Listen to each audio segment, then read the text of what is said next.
सरकार की तैयारी कर रहा है। उधर विपक्ष हार की समीक्षा में है, साथ ही बिहार के नतीजों को चुनावी गड़बड़ी का परिणाम बता रहा है। आज तेजस्वी यादव के आवास पर आरजेडी नेताओं की बैठक हुई, जिसमें राबड़ी देवी, लालू प्रसाद यादव और मीसा भारती भी मौजूद रही। बताया जा रहा है कि लालू प्रसाद यादव ने एक एक सीट का फीडबैक लिया, कम अंतर से हारी सीटों के बारे में पूछा। उन्होंने नेताओं से पूछा कि ईवीएम के वोट और नेताओं के आकलन में कोई अंतर है, साथ ही अंतर के क्या कोई सबूत हैं। इसके बाद बैठक में एक लाइन का प्रस्ताव पास हुआ, जिसमें कहा गया कि बिहार विधानसभा में नेता प्रतिपक्ष तेजस्वी यादव रहेंगे। आरजेडी के विधायकों और एमएलसी ने ध्वनि मत से इस प्रस्ताव का समर्थन किया। इस तरह से करारी हार के बावजूद आरजेडी ने एक बार फिर से तेजस्वी यादव को नेता प्रतिपक्ष चुना है।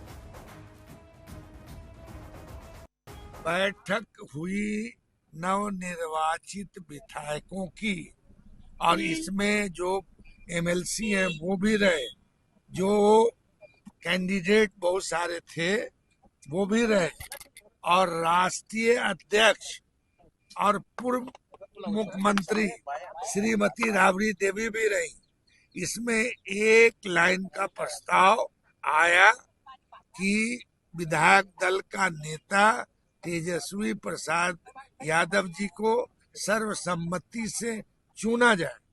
सबों ने ध्वनि मत से सर्वसम्मति से उन्हें विधायक दल का नेता चुना। बिहार की समीक्षा क्या बैठक हुई, और बैठक में फिर से जो हमारे नेता आदरणीय तेजस्वी यादव जी का जो मुद्दा रहा था बेरोजगारी और पलायन, उसको जीवंत रखना है, उसको लेकर के सड़क पे संघर्ष करना है। लालू जी ने कुछ दिशा निर्देश दिए? नहीं, लालू जी ने दिशा निर्देश क्या, लालू जी ने तेजस्वी यादव को फिर से मतलब हतोत्साह नहीं, उत्साहित होकर के और काम करना है, ये मतलब उनका हौसला बढ़ाया लालू जी ने, और फिर से मतलब तैयारी में जुटने के लिए कहा।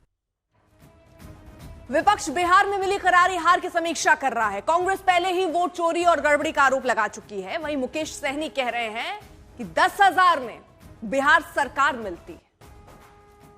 वो पैसे के दम पर उनका धनादेश मिला है, जो सरासर देश के लोकतंत्र कहीं ना कहीं खतरे में है। चुनाव के बीच चुनाव में अगर किसी को पैसा दिया जाए तो ये अपने आप में बड़ा सवाल है। देश में रील में चल रहा है कि अगर 10,000 में क्या मिलता है तो 10,000 में बिहार सरकार मिलता है, तो ये अपने आप में आश्चर्य वाली बात है कि देश में इस तरीके से चल रहा है। और पहले रात के अंधेरे में कुछ लोग जो पैसे वाले होते थे, दबंग होते थे, गरीब को पैसा देकर वोट खरीद लेते थे और सरकार बना लेते थे या विधायक मंत्री बन जाते थे। वो काम अनलीगल होता था, और वही अनलीगल काम को लीगल तरीके से आज के समय में सरकार जो है पावर में, वो ऐसे काम कर रहे हैं कि जनता का ही पैसा, राज का ही पैसा, वो पैसा माता बहन के खाते में 10,000 रुपया दिया जा रहा ताकि हमको वोट मिले। पूरे के पूरे चुनाव प्रक्रिया पर शुरू से ही प्रश्न चिन्ह लग रहा है, और जब चुनाव की प्रक्रिया में प्रश्न चिन्ह लग जाए तो रिजल्ट इस तरीके से अप्रत्याशित होंगे।